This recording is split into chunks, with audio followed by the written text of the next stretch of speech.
ये है talks news network और आप देख रहे हैं पॉलिटॉक्स, राजनीति का कच्चा चिट्ठा। भाजपा नेताओं का पिछले कुछ महीनों से बंगाल का ताबड़तोड़ दौरे करना बताता है कि अब मोदी सरकार मुख्यमंत्री ममता बनर्जी से आर पार के मूड में आ गई है। भारतीय जनता पार्टी के शीर्ष नेता राजधानी दिल्ली से बंगाल पहुंचकर ममता बनर्जी से दो हाथ करते हुए अगले साल होने वाले विधानसभा चुनाव की बिसात बिछाने में जुटे हुए हैं।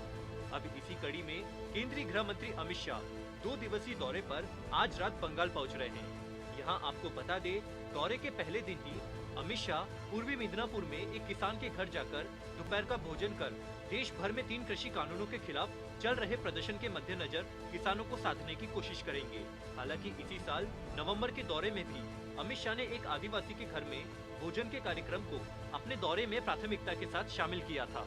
अमित शाह के बंगाल दौरे से पहले केंद्रीय नेतृत्व ने मुख्यमंत्री ममता बनर्जी को घेरने के लिए भाजपा के दिग्गज नेताओं की पूरी फौज उतार दी है। अगले साल होने वाले पश्चिम बंगाल विधानसभा चुनाव के मद्देनजर बीजेपी ने अपने केंद्रीय मंत्रियों, एक उप मुख्यमंत्री और कई केंद्रीय नेताओं को विभिन्न मोर्चे पर तैनात किया है और उन्हें 6 से 7 संसदीय क्षेत्रों की जिम्मेदारी सौंपी है। केंद्रीय मंत्री गजेंद्र सिंह शेखावत, संजीव बालियान, प्रहलाद पटेल, अर्जुन मुंडा और मनसुख भाई मांडविया बंगाल 1-2 दिन में पहुंच रहे हैं। इसके अलावा उत्तर प्रदेश के उप मुख्यमंत्री केशव प्रसाद मौर्य और मध्य प्रदेश के गृह मंत्री नरोत्तम मिश्रा भी बंगाल जा रहे हैं। यहाँ आपको बता दें कि भारतीय जनता पार्टी के राष्ट्रीय अध्यक्ष जेपी नड्डा और बंगाल प्रभारी विजय वर्गीय पिछले काफी समय से मुख्यमंत्री ममता बनर्जी को घेरने के लिए बंगाल के लगातार दौरे कर रहे हैं। यह दोनों नेता बंगाल के सियासी समीकरणों की अपडेट जानकारी पीएम मोदी को देते रहते हैं। गौरतलब है कि वर्ष 2016 में हुए पश्चिम बंगाल के विधानसभा चुनाव में भारतीय जनता पार्टी कोई खास अपना जनाधार नहीं बना पाई थी, लेकिन उसे पिछले वर्ष यानी 2019 में हुए लोकसभा चुनाव में मिली बड़ी सफलता ने पश्चिम बंगाल की राजनीति में पैर जमाने का रास्ता मिल गया था। लोकसभा चुनाव में राज्य की 42 सीटों में से 18 पर मिली जीत से उसके हौसले बुलंद थे और वह टीएमसी कांग्रेस के मुख्य प्रतिद्वंदी के रूप में उभर कर सामने आई है।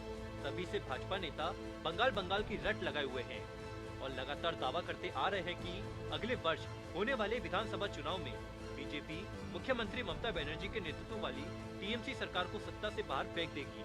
बता दें, अगले साल अप्रैल-मई के महीने में पश्चिम बंगाल का विधानसभा चुनाव है, लेकिन 5 महीने पहले ही चुनावी संग्राम अपने चरम पर है, जिसे लेकर गृह मंत्री अमित शाह 2 दिनों के बंगाल दौरे पर जा रहे हैं। पश्चिम बंगाल की मुख्यमंत्री ममता बनर्जी को पिछले 36 घंटों में 4 बड़े झटके लग चुके हैं। अमित शाह के बंगाल दौरे से पहले ममता बनर्जी की टीएमसी कांग्रेस के 4 बड़े सहयोगियों ने टीएमसी और ममता को अलविदा कह दिया है। पार्टी के बड़े प्रभावशाली नेता शुभेंदु अधिकारी ने बुधवार को पार्टी छोड़ी, तो South Bengal state transport corporation के अध्यक्ष दीप्तांशु चौधरी और विधायक जितेंद्र तिवारी ने गुरुवार को अपना इस्तीफा ममता बनर्जी को सौंप दिया। इसी कड़ी में आज सुबह ही बैरकपुर से विधायक शीलभद्री दत्ता ने भी अपने सभी पदों से इस्तीफा दे दिया है। वहीं दोपहर को अल्पसंख्यक सेल में महासचिव कबीरुल इस्लाम ने भी इस्तीफा दे दिया।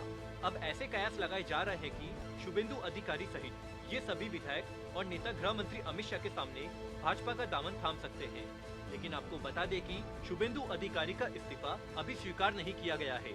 यहाँ हम आपको बता दें कि पश्चिम बंगाल की 65 विधानसभा सीटों पर अधिकारी परिवार की मजबूत पकड़ है और ये सीटें राज्य के 6 जिलों में फैली हुई है। शुभेंदु के प्रभाव वाली सीटों की संख्या राज्य की कुल 294 सीटों के 5वें हिस्से से ज्यादा है।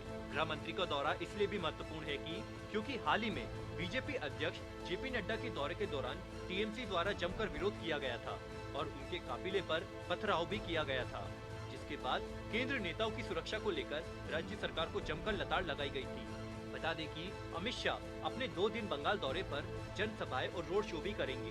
गृह मंत्री के दौरे के पहले दिन कार्यक्रम में मिदनापुर में एक किसान के घर पर दोपहर का भोजन करने के बाद रामकृष्ण मिशन और काली मंदिर के दर्शन शामिल है। रैली के साथ ही कार्यक्रम में स्वतंत्रता सेनानी सुधीराम बोस को माला पहनाना भी शामिल है। दूसरे दिन बोलपुर जिले में एक लोक संगीतकार के घर में खाना खाने के बाद विश्व भारती यूनिवर्सिटी का दौरा करेंगे। इसके बाद रोड शो करेंगे और शाम को एक प्रेस कॉन्फ्रेंस कर वापस दिल्ली लौट जाएंगे। पॉलिटॉक्स ब्यूरो, दिल्ली। ये है टॉक्स न्यूज नेटवर्क और आप देख रहे हैं पॉलिटॉक्स, राजनीति का कच्चा चिट्ठा।